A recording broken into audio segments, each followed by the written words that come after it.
Hello and welcome back to another lesson brought to you by Scratch for Me.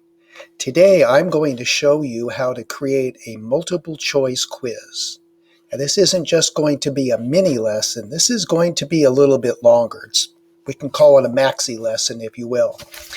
And for those of you that have the handout that I sent out recently via email, please follow along because I'll be referring to those pages as I do this.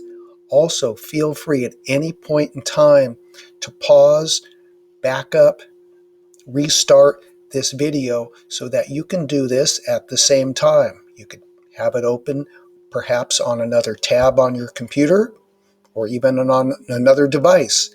This will give you every step-by-step how-to create a multiple choice quiz. And of course, remember, this is only one of hundreds of different ways to create a quiz, but it's something that I have been teaching students this method, and it works very, very well.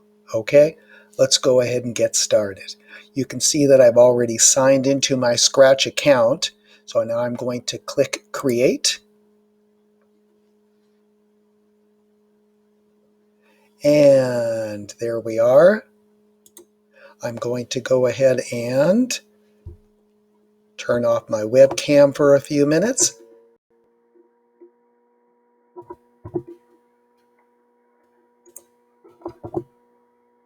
There you can see my highlighted mouse. There we go. All right, here we go. Let's go ahead and get started. This is going to be exciting and fun. First thing we're going to do is on page 2, you'll notice it says you need to do some of the steps that you probably already do. But one thing I didn't mention, which I think is a really good practice, is go ahead and create a title for your project before you do anything else, okay? So I'm going to go ahead and just call this multiple choice quiz number 1. Just going to be my practice quiz. I pressed enter on my keyboard. Okay, it's always a good idea to give your new projects a name, even if you end up changing the name, which of course you will when you turn in your project. All right, goodbye kitty cat. And here we go. As you can see on page 2, you need to add a sprite, a host of your project, and a backdrop as well. I'll go ahead and follow along on my handout, and it says to create a backdrop first. You can see here are all of the built-in backdrops that Scratch has. I'm just going to go ahead and choose the chalkboard one for now. Again, you're welcome to pick any background you wish, and you can also get an image from the internet or somewhere else on your device and use that instead. Completely your choice. Now I'm going to go ahead and find a sprite that's going to be my host, the one that says, welcome to my show, to my multiple choice quiz, right? Okay, I'm going to go ahead and get Cassie. Cassie, I think she kind of looks like she would be a fun host. So I'm going to go ahead and click and pop her in there. There she is, right? And what I'm going to do for the time being is I'm just going to move her down here so it looks like she's standing on the floor and she's pointing up here. And I think this way, when the talking bubbles come up, it should look really nice up against this background. Okay, all right. Hope everybody is off to a good start. If you missed anything so far, feel free to pause in this video or go back and catch up on anything you missed. We're going to move on to page 3. Okay, page 3 requires us to set up 3 variables. Now, variables are located in the left column of your Scratch device. Second one from the bottom, it's a dark orange. So you'll click that, and what you're going to do 3 times is click Make a Variable. And you notice, as soon as you do so, Scratch wants you to give this a name. And as you'll see on the top of page 3, I would like you to call this answer. Leave this radio button called for all sprites clicked and click OK. You'll notice as soon as you pressed OK, there it is, answer, answer. Now we're not going to be counting the number of answers today, only the number of points, so I'm going to uncheck that box. We're going to keep the variable, but we're not going to be showing your player how many answers they got right. You'll notice I clicked that same rectangle again, making a new variable. As you can see on page 3, the next one you should choose is clicked. Here it is for all sprites. OK. There's my variable. I don't want that shown being displayed either, so I have unclicked that one as well. The third make a variable that's the one that we're going to want to display to the people who are playing your game. You can call it score, scoreboard, whatever you like. I'll keep it at score because that's what I put on my handout on page 3. Okay. And you can see now I'm going to leave that checked because this way people who play your game will be able to know what score they have. All right?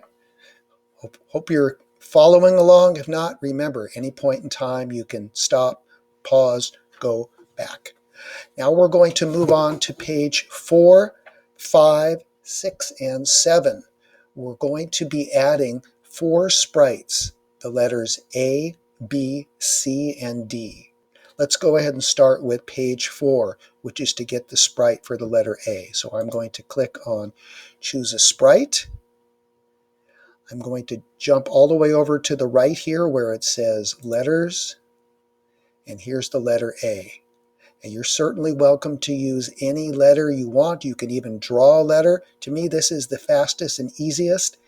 And when it comes to making a quiz, especially first time, easy is good, right? I'm going to go ahead and pop in the A up on the top here. And as I'm looking, I'm wondering B, C, there may not be enough room for A, B, C, and D here. So look what I'm going to do. You see next to the word size, there's this rounded rectangle. I'm going to change that 100 to 50, and that'll represent 50% or half the size. Okay? Now I think this will look a little bit nicer. Okay. There'll be plenty of room for the B, C, and D. All right, I'm not done with this sprite A yet. You'll notice at the bottom of page 4, you need to put in some code. So let's put in that code right now. Okay, to get the code, you need to look at the events. You'll notice I have one event in which there's the green flag, and there's also another event when this sprite is clicked. Okay, I'll just go ahead and pull those both in. You can always put in your blocks in any order, but as long as I was here in the events section, I went ahead and got one of each. All right, under the green flag is going to be the blue block. It's in the motion section up at the top. I'm going to click that, and I'm going to go ahead and grab that one that says move to a specific X and Y. Here it comes. As always, make sure to click your boxes. Now you'll notice the coordinates X is minus 194 and Y is 84, right?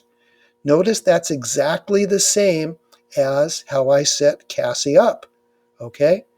If I change my mind later on and I decide, you know what, I'd like to have Cassie over here, okay? I could certainly do that. However, what that means is if I do that, then when I go back to clicking on my code for Cassie, I will have to I may have to revise the X and Y coordinate, okay? Okay, you can see here that it has made the adjustment, and once again, if I go ahead and move this back like so, click on it, okay, you can see here that it has made the adjustment minus 194 and 84 for the Y. All right, let's go ahead and continue. When someone clicks on Cassie, there's 2 things that we want to do. Remember, A is going to be one of the 4 choices in your multiple choice answer. Okay, you'll see on page 4 at the bottom of your handout that you're going to need to get 2 of the set variables. Okay, it's this right here, set. You're going to need this one, and you'll notice that I clicked on the drop-down menu, and you need to choose what I did, clicked. When someone clicks on Cassie, you want to make sure that the number of clicks is changed from 0 to 1. I'm going to press enter. And then also where it says answer, where you're going to grab the one that says answer here, and then you're going to do the same thing. You're going to make this equal to 1. Enter. Okay? We'll talk more about how this part here at the bottom is going to be different for A, B, C, and D. All right, so this is what your sprite A should look like. Make sure it has this code, just like you'll see at the bottom of page 4. Okay? Hope everybody is doing well so far. Okay, let's go ahead and continue, shall we? We need to get a B. So here we go to the B's, which means choose a sprite, letters. There's the B. I'm going to pull it over here. I'm going to change the size like I did before, which means to double click inside the rounded rectangle next to size. And I think I'll see if I can click and drag B maybe right about here. Okay, I could always line up all 4 of these exactly thanks to my Y coordinates. I could get that exactly correct, right? You can see that for A.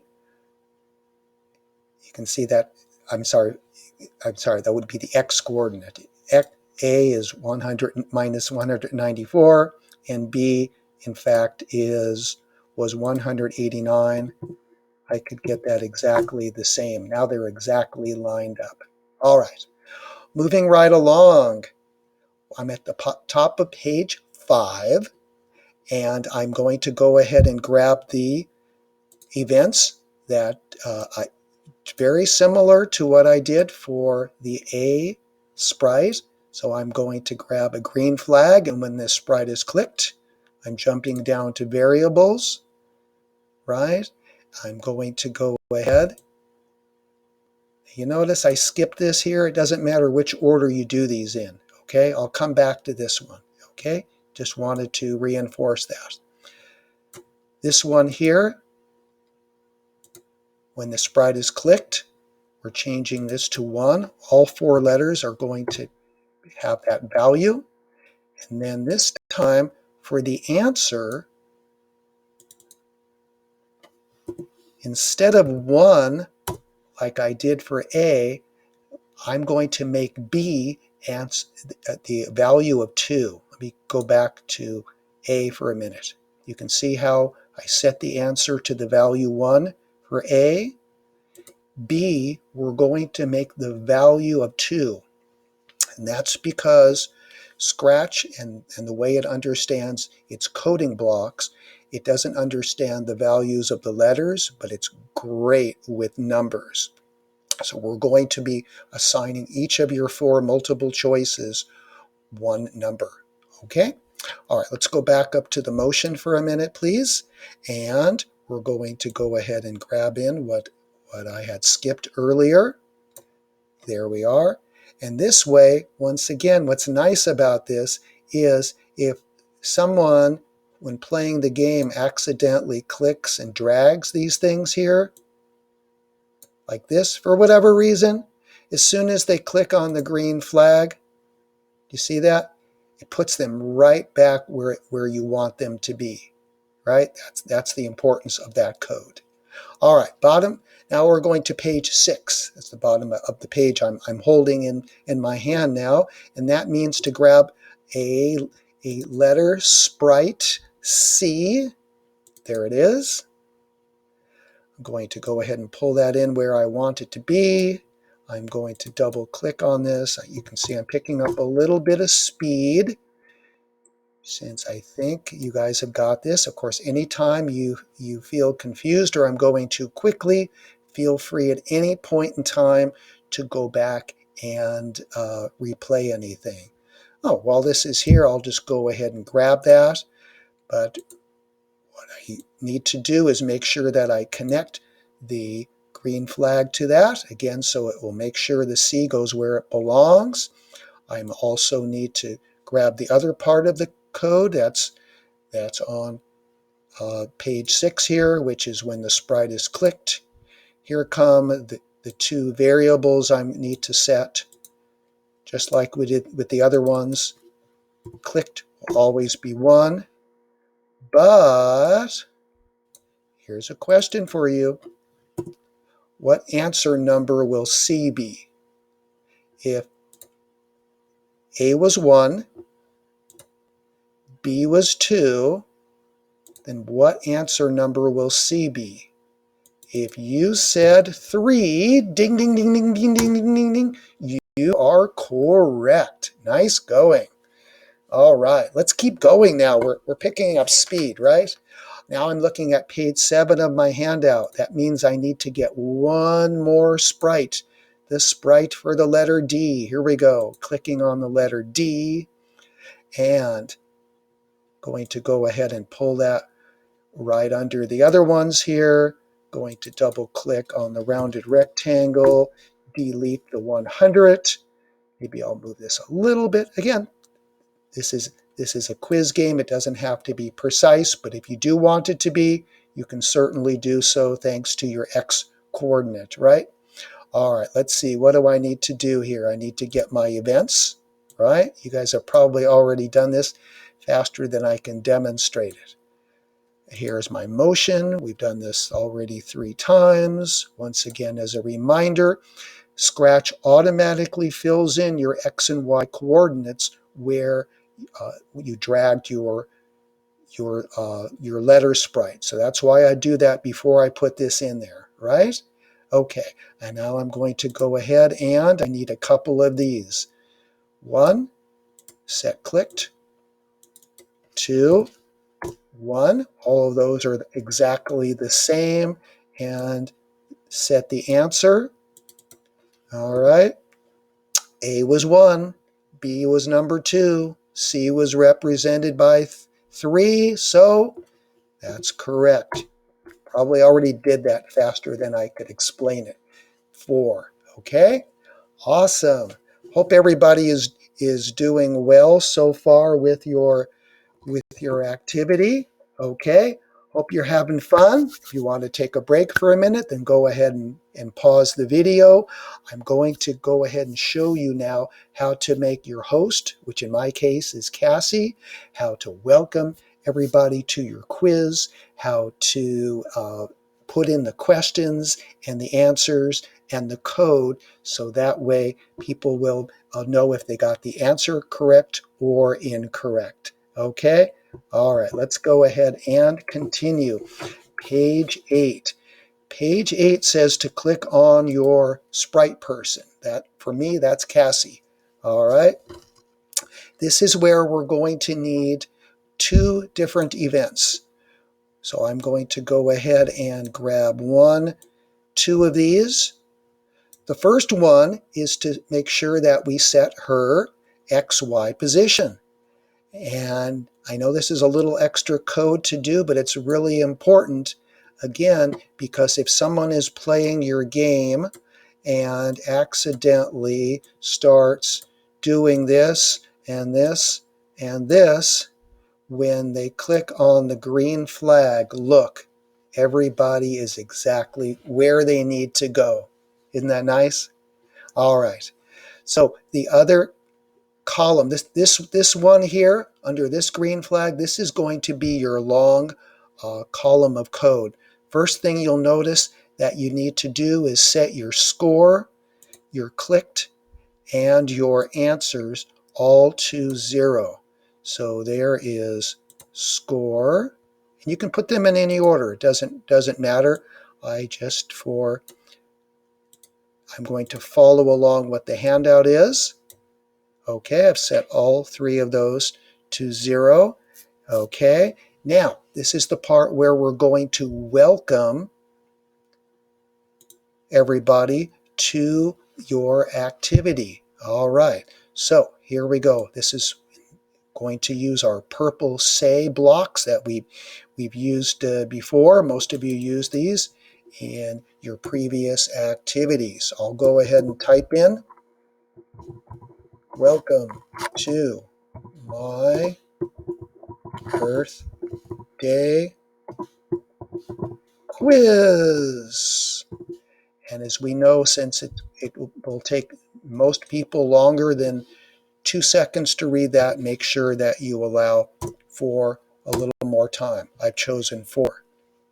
Under that, I'm going to need one more. And this is the part where you are going to direct people how to begin the questions. Okay? Click on me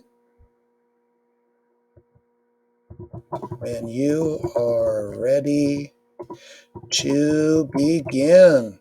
Right? And on my handout, you'll notice I had put a 4, which probably wasn't the best idea because this is a little bit longer of a sentence, a phrase. So therefore, I'm going to increase it maybe to 6, maybe even 8 seconds. That way people can see the directions and people can get themselves all set and excited to begin your quiz. All right. So that takes care of page 8. Now we're going to move on to page 9. Page 9 says once again to click your host. And in my case, that's Cassie. And now we're going to go ahead and write your questions. Okay? So what I'm going to do is I'm going to make a little bit of room up here so that I can go ahead and begin. You'll notice at the top that this time I need a different event. I need when this sprite is clicked. Okay? I'm just going to go ahead and put it here. You'll notice that these little hat blocks, the ones that have the little curve at the top, they can't be connected to anything. They begin a new string of code. Okay? As mentioned, and it's in red on my handout, make sure all your blocks are connected. All right, so what's next? We need to go ahead, it says, to grab something that says wait. It's the first one in the control section. And by the way, did you see instead of trying to figure out whether it's a light orange, a dark orange, or gold, or whatever color it is, of course, you are always welcome to use the scroll button here, and it allows you to find what you want quickly. Since I've been using Scratch for years, I pretty much remember where most things are. And if you're new, just give yourself some time and patience, and you will as well. No worries. Okay, next, it's time to go ahead and grab one of the say, but this time I'm not going to choose the one with the number of seconds. I'm going to let people decide for as long as they want how long they would like to read the question and the answers. So I'm going to delete the hello, and instead I'm going to go ahead now and type in the first question. Okay? And that is, I didn't write when, I wrote what year was the first Earth Day in? Now, I'm going to go ahead and put maybe 2 or 3 or even 4 spaces because this talking bubble, in addition to the question, is going to have the answers. So I'm going to go ahead and do a capital A, and then up on the top row where the numbers are, I'm going to use the shift and press the number 0, called a close parentheses, and then I'm going to press a space, and I'm going to write 1970, and then I'm going to do a capital B, close parentheses, space, 1999, and then I'm going to do C, close parentheses, 1907. I'm running out of room. Do you think it's still going to work? Let's see what happens. D, oh, it does. Phew, Okay, this happens all the time, even to experienced coders. 2019, last year. Okay, now I'm going to press enter or return. Okay, all right, I actually did this for a reason. I typed in this, I knew it was going to get cut off on the right. And that's just to remind you, if you run out of room at any point in time, you can always pull the top block of your code. It'll go with you, okay? If you accidentally choose the second or the third, you get disconnected. So whenever moving code that's connected, grab that top block there. Okay? Awesome. Okay, let's go ahead and keep continuing. Remember, we're on page 9. All right, so the next thing to do is we're going to need something called wait until, and then we're going to put some things in there. All right, wait, you can see by the color, it's either that orange or that gold, right? You know, if you click on one and it's not correct, you don't see it, no problem. Remember, you can just scroll down. There's that wait, but that isn't the wait until. Here it is. And interesting how Scratch does that. Here's your wait until. Wouldn't you think that they would have put wait until right under the wait seconds? I'm sure there was a good reason for that. I'm not sure. All right, now we come to the part where we have a hexagon, right? Six-sided little shape inside here. And you'll notice for the first time, we have to put in something green. Yay! Those are operators. All right, operators, here we are. And you'll notice that we have to choose an operator that has an equal sign. Don't worry if it has the 50 in here. It'll have the 50, but you'll be able to modify it. So I'm going to pop in the operator equals to 50. And inside the first oval here, it says clicked. Where do I get clicked from? That was one of the 3 variables I created, right? So here it comes. Click, hold, and drag. See, now it looks just like page 9. Now, I'm going to go ahead and double click and erase my 50, make that a number 1, and press enter. And there's a reason I did that. And the reason is because for all of these A, B, C, and D letters, you'll notice that I said in the code here, when it's clicked, when it becomes 1, then I'm going to send the message to my Scratch code as to what the answer number should be. Okay? It's basically you're sending secret code. You're sending a signal. Okay? The next part is then to set the clicked back to 0. So I'm going to go ahead and grab in my variables here, I'm going to go ahead and choose set that back to 0 because once it has been set, I want to then reset it back to 0. The next part is, I think, the most fun. It's going to be adding an if, then, or else statement. And it's a big part. So I'm going to scroll down here. If I can, I'm going to scroll. There we go. And let's see. Okay, so it's not an event. I'm scrolling down. Here we go. Now remember, if then else is not just this one, it's actually this one. It has grooves for 2 different blocks, plus this hexagon at the top. So I'm going to grab it, snap it in. Oh, and look, I get to do another green operator. So back goes the operator. It's another equals. So I pop in this hexagon, even though it's a long hexagon. This one says if the answer is equal to 1. So where do I get answer from? Yes, that's one of my variables, answer.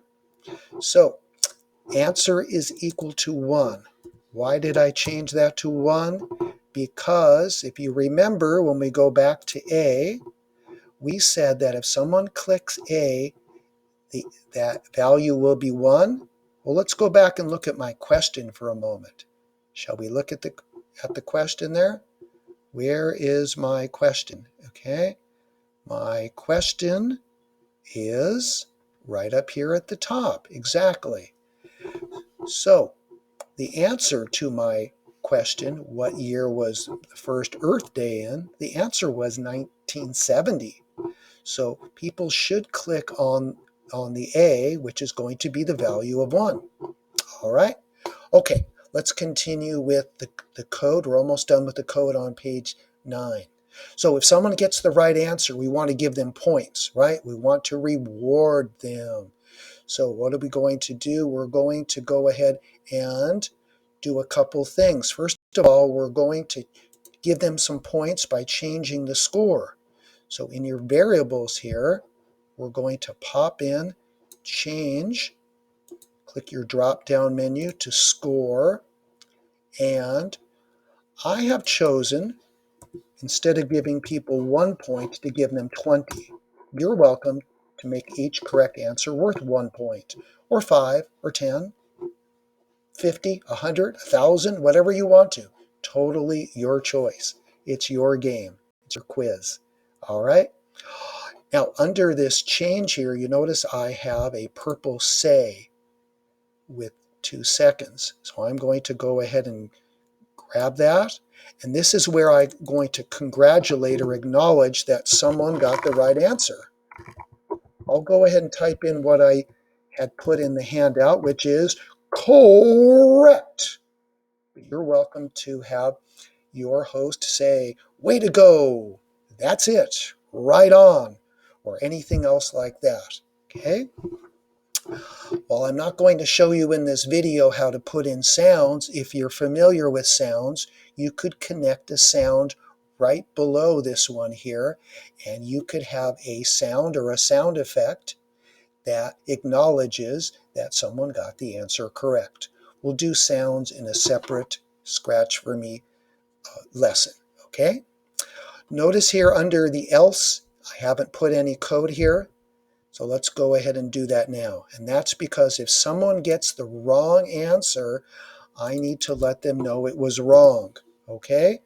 I want you always to be kind to your player whenever they get a wrong answer. So something like incorrect, or nice try, or please try again. Those would be kind things to say. All right. I want to also let you be aware that I chose not to put in a change the score if someone gets the answer wrong, but you are welcome to do that. Okay? If you decide that you would like to deduct points for an incorrect score, what you would do is you would pop in one of these. You would change this to score, and instead of a 1, you would start with a minus because you're taking away. Okay, so for example, since I'm giving my players 20 points for each correct answer, maybe I'll take away 10 if it was the wrong answer. Okay? Again, you don't have to do that, and it's certainly not on the page with my code, but the advantage of taking away points for incorrect answers is it eliminates people who just like to go click, click, click, click until they get the correct answer every time, right? Okay, I'm going to go ahead and take this out since it isn't. Whoops. Let's put this back in here. Don't want to take out incorrect. Put back the taking away points since that was not part of the handout. All right. I hope everybody is still doing well here. Okay, we've just finished page 9 of the code. We're going to be continuing doing our coding now with page 10, and we're going to be putting in additional questions. One thing that you'll notice is there isn't a lot of room to do that. And even if I try to scroll down, there may not be enough room. So sometimes what we have to do in cases where there's a lot of code and it won't let us scroll down anymore, we can always click on the minus and it will give us a little bit more room. Okay? If the letters are too small, no problem. You can always zoom in by clicking the plus. Okay? All right, let's go ahead and continue. with our coding. We just have 3 pages left in your handout, 3 more parts, and then our quiz will be complete. All right. The next part of the coding is to put in the next question and the next one and the next one and as many questions as you want. Now you'll notice that on page 10, this group of coding here looks just about the same as the first question. The only thing that was different was I changed the wording of the question, the answers, and I changed the number here. So wouldn't it be nice if I didn't have to constantly pull in all of these blocks over and over and over again? I think it would be fantastic, right? So there's a couple ways to do that. And I'll go ahead and show you both, even though the handout only has one. Okay? So one way that you can do that, and I'm just going to scroll this up a little bit here. Okay? Since you're not going to be repeating this little hat symbol when this sprite is clicked, I'm just going to discontinue this for a moment. One way that you can copy all of the code that is grouped together is you can right-click on the top of this kind of code that you're going to want to copy and choose duplicate. And then you'll see that you have the identical amount of code, which then can be connected at the bottom. Pretty cool, huh? I'm just going to go ahead and delete that. Oops, I was going to delete all of that. Well, it's not letting me do that. There we go, delete 3 blocks. Oh well. I could have, of course, just dragged it all into the left column, right? Oh well. Okay, I want to show you instead another way that you can copy and reuse a whole group of connected code over and over and over. And that's at page 12. And that's called the backpack. So I'm going to show you how to activate the backpack. You notice it says backpack right down here? I'm going to go ahead and give this a double click. And you notice it says loading, loading, loading, loading. Sometimes it comes really quickly. Now, yours will be empty. I'm just going to go ahead and delete this. This was code I had used for another project. So I just right-clicked and deleted that because Scratch will save your backpack for any and all projects that you're using. And you may want to do another project that has a quiz. So that's why I'm suggesting you use the backpack. Okay, so we double clicked on backpack. If you haven't used it before, it will say backpack empty. Again, clicking on the top part of this connected code, I'm now going to click, hold, and drag. You notice the backpack turns blue, and now it says script. Okay, so now this is kind of like a computer that has what we call the clipboard, where you can save things, at least temporarily. But this is better than the clipboard because this will save your blocks of code together for this project and other ones. All right, so now I'm going to go ahead and scroll down because what I'm going to do is I'm going to now grab that block of code that I had in the backpack. See how it's turning blue? And let's see what happens. Oh, check it out. I'm going to move it. I'm going to move it down. And I'm going to connect it to the bottom of my code that had question 1. And you notice now that when you add more, it does give you more scrolling room. So I'm going to go ahead and zoom back in so you can see it. All right, so I'm just going to zoom up again. Remember, here's the top of the code. This was question 1. I've just added the second question by pulling it in from my backpack. All right, here comes my second question. All right, my second question is which one was not part of the three R's, right? So here's what I'm going to do. I'm going to go ahead and erase this. Actually, what I could have done, instead of erasing all this, I could have been selective and saved myself a couple seconds of time. You see how I left my A, B, C, and D there? I'll show you that. It's up to you. You can, depending how much writing you want to do, okay? Which one of, sorry, it says which is not one of the three R's. Okay. All right, so since I've kept my A, I'm just going to go ahead and double click on my 1970, and I'll go ahead and write reduce, put a couple spaces. That's followed by reuse and some spaces, followed by root beer, followed by recycle. Okay, all right.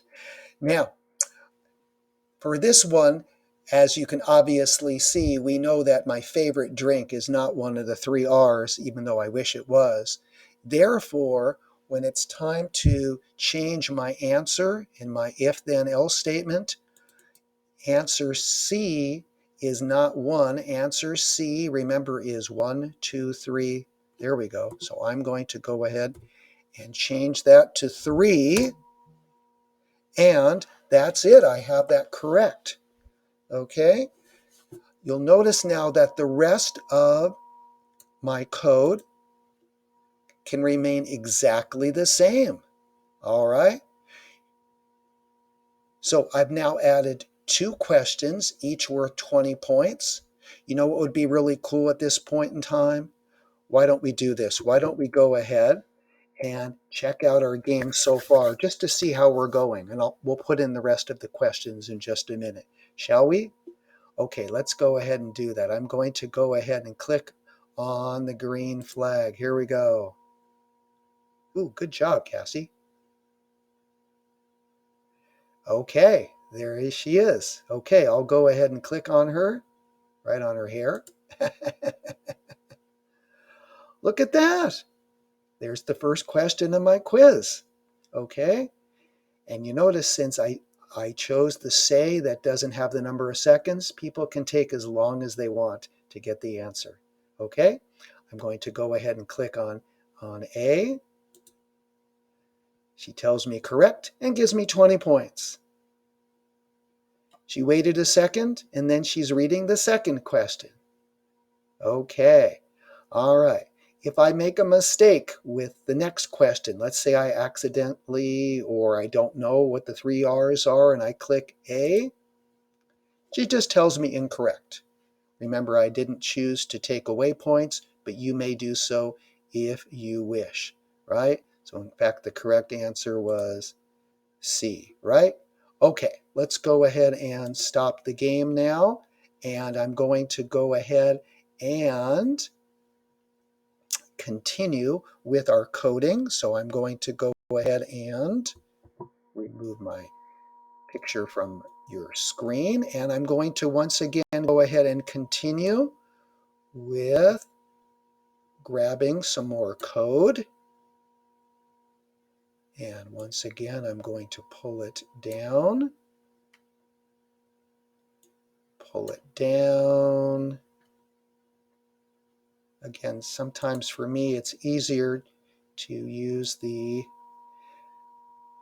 minus little magnifying glass. It makes it easier when I'm clicking and dragging. Okay, and question number 3. What did I say? Did I do a question number 3? Let's see. I don't remember if I did a question 3 or not. So I'll just go ahead and make up a question number 3. Shall we do that?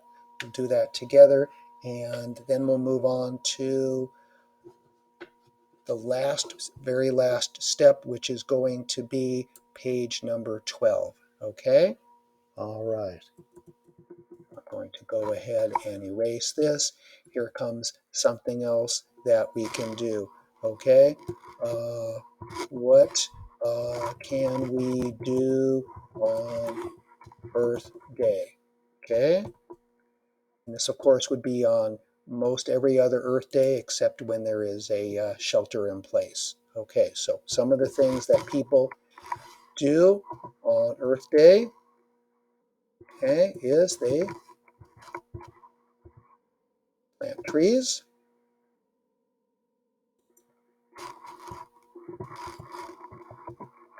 they pick up trash, they clean the beaches and oceans. Oh, wait a second. So that's correct, that's correct, that's correct. So another type of question of answer you may want to choose is this one. You may want to choose all of the above. Okay, you don't have to, but that's another option. If you choose that one, then remember that will be choice D. So that means your answer then will be number 4. Okay? All right, awesome. Okay, so we have 3 questions. You are welcome to put as many questions as you wish. Let's jump over to page 12. Page 12, after your last question, there is some code you need to put in. All right, we need to go ahead and grab our weight.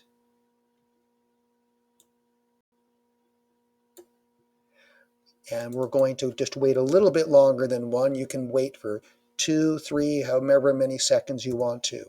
That's going to be followed by one of my favorite. I love those if then else. Here it is, if then else.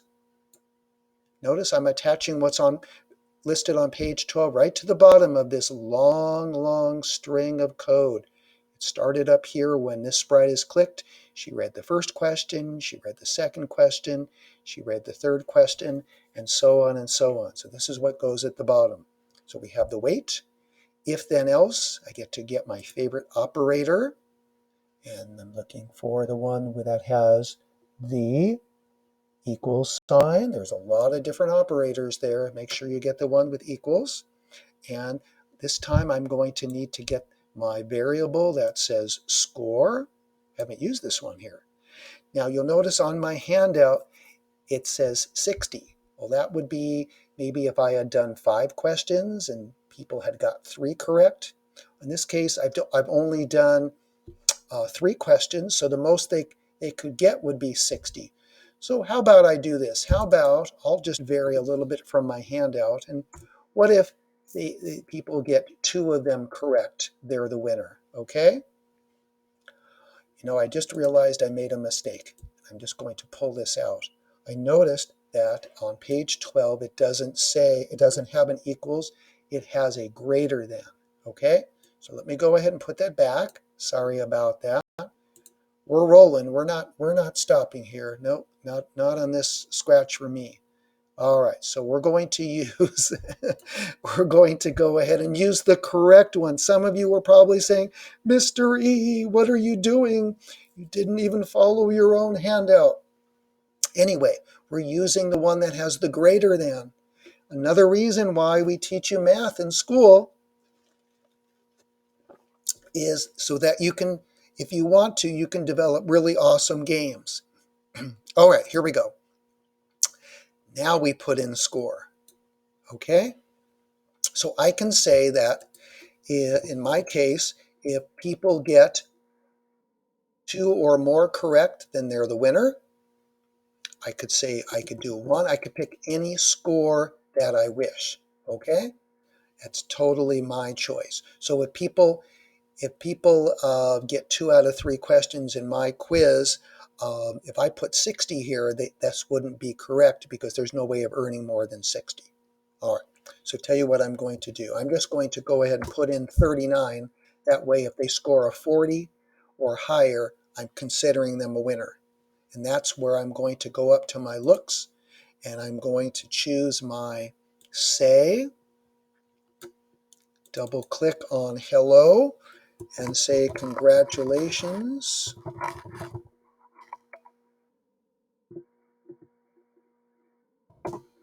you passed, or you're a winner, or way to go, or anything that would be wonderful to say. This also might be a place if you want to add a sound effect. For those of you familiar with multiple backgrounds, you can go ahead and change the background so it says, "Congratulations, you won." Others of you who have done this or would like to try, this is an opportunity. You could have something show up over this background. You could add a sprite that says "Congratulations" that you have hid, and then you decide to show. And I'll be doing hide and show, how to do all of those things in a separate how-to, because I know this one is already pretty long. All right, let's go ahead and get one more. We are almost done. And this one, I had written "sorry you failed," but fail doesn't sound very nice. Okay, so how about "sorry you didn't win," or "sorry, please try again." Okay, again, our school is all about kindness, so please be kind when you tell people that they did not win your quiz. All right. Once you have displayed the message, then you'll want to go ahead and set everything back to 0. You notice right now the score says 20 from when I showed you our work in process. So what you're going to do is you're going to go ahead and grab your weight. If you'd like this to be displayed a little bit longer, you're welcome to do that too. I'm going to go ahead and leave that at 3 seconds. And then I'm going to jump down to my variables, and I need 3 of them. I'm going to set my score to 0. I'm going to set my clicked to 0. I'm going to set my answers back to 0. And then the last command is something that, excuse me, it is what I'd like you to do from now on, and that is I would like you to find the stop all. Again, don't worry if you don't remember if it's in events or if it's in control, but I'd like you to, at the bottom of each of your projects, add stop all. This way, if you have any sounds, any other scripts, when the game is over, it stops everything. All right, let's go ahead and see if our game is working properly, and if it's not, we can always troubleshoot it. Okay, let's go ahead and give it a try, shall we?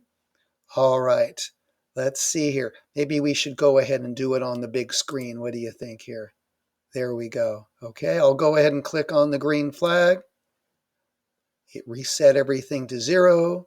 Cassie's welcoming us. She's telling us that when we click on her, we're ready to start. Okay, all right, you ready there? Here it comes. Question number 1. The first Earth Day was in 1970. There we go. Ding, ding, ding, ding, ding. 20 points. Which one is not one of the 3 R's? If it was up to me, root beer would be on the list, but it's not, so I better click C. Did I get it? I missed it. There it is. Okay. And let's try one more time. Okay, what can we do on Earth Day? All right. Again, this is a different type of multiple choice. It tests people's understanding of more than one answer. So in this case, we made it D, answer 4. There we go, 60 points. It's waiting 3 seconds. I passed. I knew it. I knew it. I knew it. Woohoo! And then that would be if I wanted to add any music or change a background or make anything else pop up. Okay? And then you can see, as we did in the bottom of the code, everything has been reset. Well, I want to thank all of you for watching and hopefully following along this long Scratch for me mini lesson. It was more like a maxi lesson. Feel free to watch it again. Choose any part that you would like to watch again, but this will give you a step by step by step little cookbook of exactly all the things you need to do. And remember that if you have your handout, you can go ahead and follow along that way too. Okay, so this is Mr. E reminding you that if you have that itch to do some coding, go ahead and scratch it. I will see you next time. Bye.